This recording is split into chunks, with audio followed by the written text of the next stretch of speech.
Welcome to In a Nutshell, the podcast dedicated to all things agricultural consulting. I'm Dylan Brush here with soil genius and ag consultant Bill Brush, and we're delighted to accompany you on this journey where we break down the different aspects of agricultural consulting. In each episode, we'll dive into the realm of agriculture through the eyes of Bill Brush, where consultants like Bill play a vital role in empowering farmers, agribusiness, and agricultural organizations. If you're passionate about agriculture, problem solving, and enjoy a little bit of detective work, this podcast is tailor-made for you. Thanks, Dylan. This is Bill Brush again. Still talking about some of the essential nutrients that plants are required. And we're getting down near the end of it, and we've got just a few more to go. The next couple episodes will probably finish up those essential nutrients that plants need. And we'll start to go into some other topics, and hopefully you'll find those enjoyable as well as the essential nutrients we've been going through. So what today we'll talk about first is two, and I use my own terminology, micronutrients, which is micronutrients in that they're needed in small amounts. And these micronutrients are needed in really small amounts. The two we'll talk about are cobalt and molybdenum, also known as cobalt and moly. You'll hear moly a lot of times because molybdenum not easy to say. And it's been called moly for a lot of years. And they're both essential micronutrients. And one of the necessities of cobalt and molybdenum is for proper nitrogen nutrition of the plant. But one or both need to be present, and both need to be present in the right volumes for that to be effective in how nitrogen is assimilated into the plant and how it's moved throughout the plant. So cobalt and moly are not usually tested for in the soil. And in some cases you will see molybdenum will be in a tissue test, but very rarely do you see cobalt. And so one of the things is we can have shortages or deficiencies in the soil that show up in the tissues, but if we're just trying to put some out to give the plant enough for its normal function, we may still be shorting it. And so how do we find out? Well, we test for it in the soil. And in the soil test, if you're going through anyway, you'll just ask for an additional testing. The good thing about cobalt and molybdenum on soil particularly is once it's determined that you have an insufficient amount, that you're deficient in molybdenum or cobalt, guess what? You're never going to be sufficient. You're not magically going to get it from somewhere else. Usually it's in the soil and it's used at such little volumes that you need to add to that level that's sufficient. And most of the time you'll find that 1 to 1.5 parts per million is enough on both cobalt and molybdenum. The same in terms of being deficient also is on the sufficiency side. So if I do one soil test and I find out that I have plenty of cobalt and molybdenum, or I have enough, I have one or the other, I will just need to add the one that's deficient until I get it up, because very rarely, once you are in the sufficiency range, you stay there, because it's used so slowly and such a little volume over time. When you're looking at the functions, and we'll start with molybdenum, one of the essential needs of molybdenum is in legumes, or those plants that fix nitrogen from the air, alfalfa, the bean crops, soybeans, anything that actually is a nitrogen fixer. And it's necessary. So sometimes if we have a molybdenum deficiency in the soil, then we immediately have a hard time gaining that fixation and the nodulations that would form from that fixation, so that we don't have a proper function of a legume to be able to supply the nitrogen that it will need. So it's required for a couple of enzymes also in the cycle of that, nitrate reductase and nitrate nitrogenase enzyme. Both of those need to require molybdenum for their formation. One thing about molybdenum, is that if you have a livestock, say you've got pasture and you're grazing clover or even the grasses, and you know that you have high concentrations, you need to be careful because too much can be toxic to livestock. They can get in, pick it up through the grasses and legumes, and actually have some rather dramatic results from its toxicity. So it's one of those that we talk about, and I called it earlier, micro nutrients, meaning a little is necessary, but a lot can lead to problems that you don't want. So how do you fix that? Remember, you can't fix or you can't address what you haven't measured. So we have to measure it through a soil test, know we either have a sufficient amount or a deficient amount, and do it correctly. If you've got a soil problem, usually the easiest product to use is a sodium molybdate. And you can add it up to the point of getting it up to around 1 part per million or to 1.5 parts per million, and you will be fine. Getting over 2, now you're beginning to exceed how much you really want in the soil, and then that's when toxicity may be an issue. But you may have some problems that are inherent to your soil that were naturally forming in the soil that you farm. And so it's always good to know when you first start on soils is get that test out so that you can either eliminate it or you can continue to test for it if you're trying to build that level.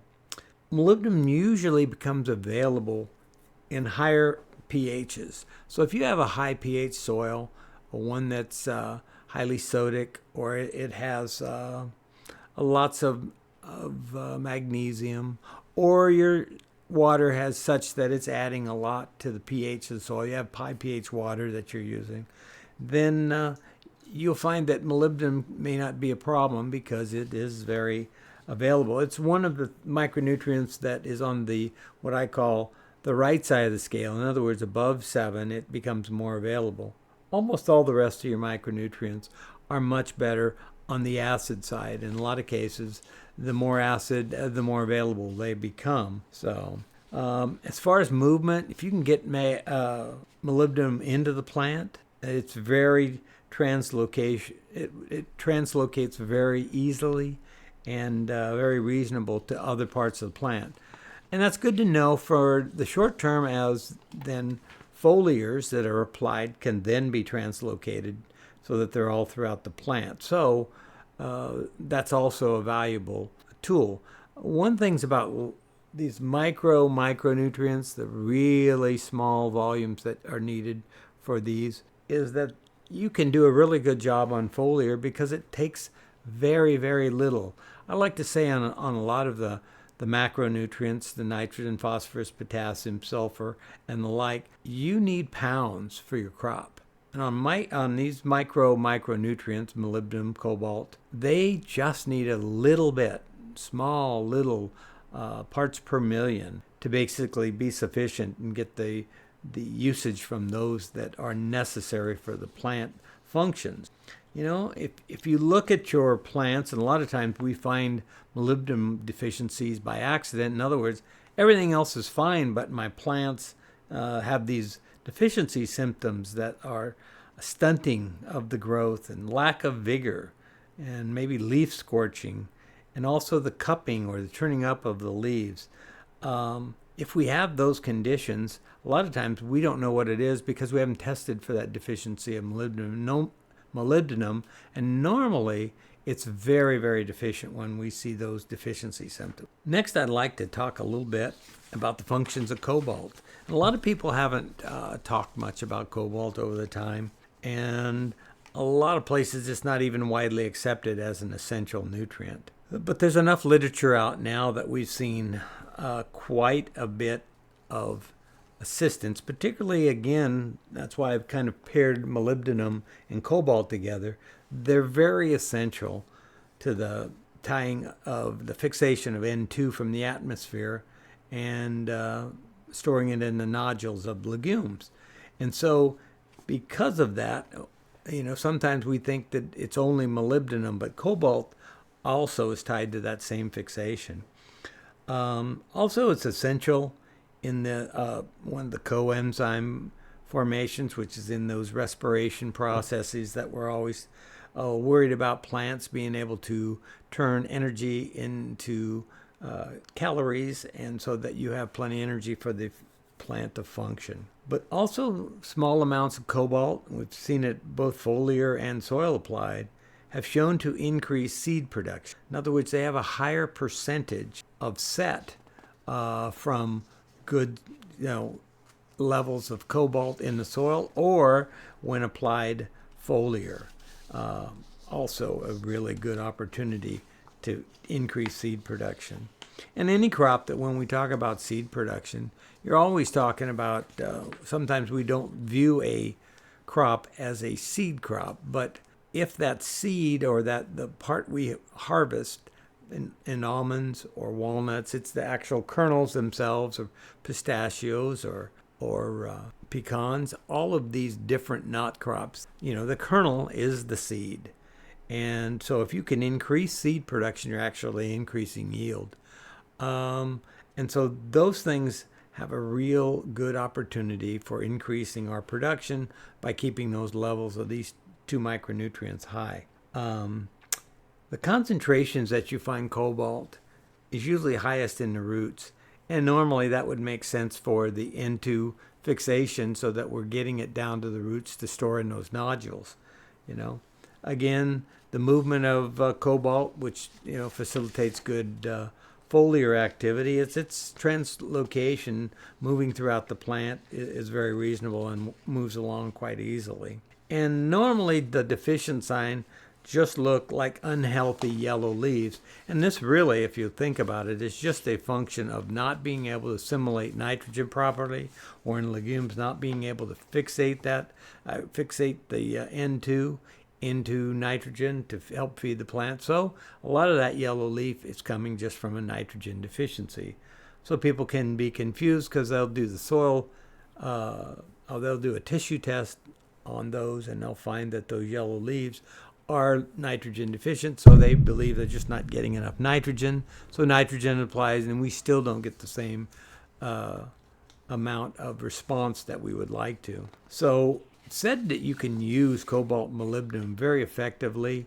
One is the products that are used are usually they translocate very well, and they also are absorbed fairly well if the proper materials are used for the foliar application. So, but one of the things that when you want to use a cobalt or molybdenum, or both of them in combination, they increase nitrogen utilization during high demand periods. Well, when are high demand periods? Usually when it's flowering or wanting to set, where it needs high volumes to push that bloom, or to push that formation of the seed and push it out so it's a viable seed. And remember that these plants become indifferent. They don't really care how big the crop is, but obviously we do, so we want them to have everything they need. And a lot of times just a little small application of cobalt or molybdenum, or a combination of both, will help during those high demand periods. They also supply ammonium, NH4, nitrogen to the plant from N2 fixation. So it gives an opportunity for that reproductive form of nitrogen to be available to that plant. Molybdenum deficiency, however, has been shown to affect pollen formation negatively. So if you are deficient of molybdenum, you can have either pollen that is not as viable, or maybe has a shorter time that it is viable, but they affect that pollen formation negatively, and therefore, guess what? You will not get the proper flower set, or fruit set, whatever you are producing.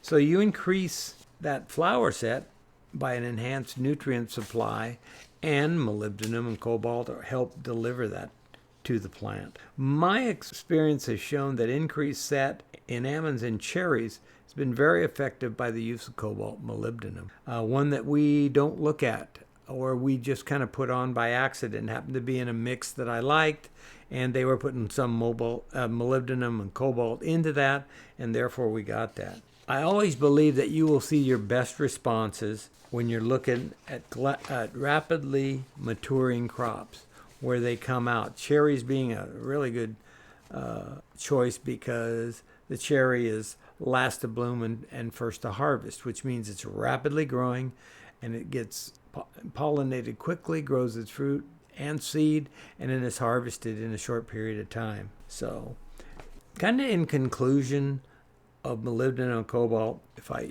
hopefully reiterated, you don't know what you haven't tested. So if you've never checked for molybdenum and cobalt in your soils, this year's a good year to start. And yeah, it costs you a little bit more, but if those levels are adequate, they help in your evaluation of your crop and maybe rule out the fact that I'm short of those two micronutrients. And really, once I know I'm sufficient, as I said, that really doesn't need to be tested on annually. But having been out there checking a lot of soils in my career, I've seen lots of molybdenum and cobalt deficiencies where they're well below 1 part per million. And we've always gotten good responses from those foliars. I'm a one that would like to say I'd like to fix it from the soil first, because if I've got that right, then I can really make sure that I can dial in my foliars, and maybe I use some more molybdenum cobalt, or maybe I'm able to delete that from my foliars. And really the way it works is it increases nitrogen utilization and fixation. And that's where these two micronutrients really come into play. And because of that, it also increases set. And you can have all the bloom in the world, but we look at how many get pollinated, how many get set, and most importantly, how many get harvested. So that's the tale of two micronutrients. I think I'll stop there until next time, and looking forward to our next podcast. Thank you for another fantastic episode of Agriculture in a Nutshell, Bill. This was a little bit of a quick hitter on the micronutrients, cobalt and moly, as you said. Be sure to leave a like, comment, and subscribe, and stay tuned for future episodes every other week. And most importantly, always stay curious.